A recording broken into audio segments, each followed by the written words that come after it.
আসসালামু আলাইকুম to my আফিফাস world.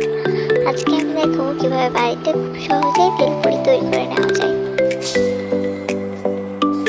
জন্য প্রথমে একটি প্যানে চালের গুঁড়ো, আটা, সামান্য লবণ, সয়াবিন তেল এবং নর্মাল পানি দিয়ে ভালো করে মেখে নিব। এভাবে মেখে একটি ডো তৈরি করে এরপরে সয়াবিন তেল দিয়ে আবারও একটু মুথে নেব।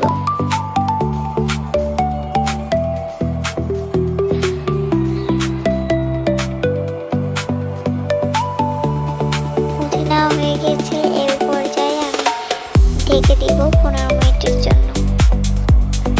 এবার ডাল তৈরি করে নেওয়ার জন্য প্রথমে সামান্য পরিমাণ তেল, পরিমাণ মতো পেঁয়াজ,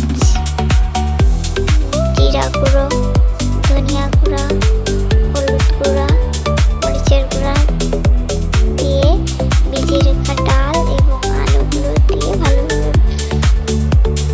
নেড়ে চেড়ে ঢাকনা দিয়ে পাশে দিয়ে নিয়েছিলাম।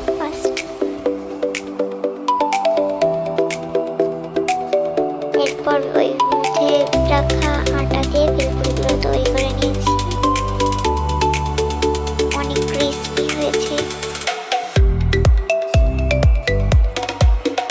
এর পর্যায়ে আমি টক তৈরি করে নিয়েছিলাম ম্যাগি মশলা দিয়ে সামান্য পরিমাণ এবং তেঁতুল আগে থেকে ভিজিয়ে রেখেছিলাম এবং সামান্য পরিমাণ লবণও দিয়ে নিয়েছিলাম। এরপর ডালের ভিতরে শসা কুচি, পেঁয়াজ কুচি, মরিচ কুচি দিয়ে ভালোভাবে ডালটি মেখে ভেলপুরিগুলো তৈরি করে নিয়েছি। ডেকোরেশনের জন্য আমি এর উপরে ডিম, পেঁয়াজ কুচি, মরিচ কুচি এবং সস দিয়ে ভালোভাবে ভেলপুরিটি ডেকোরেশন করে নিয়েছি।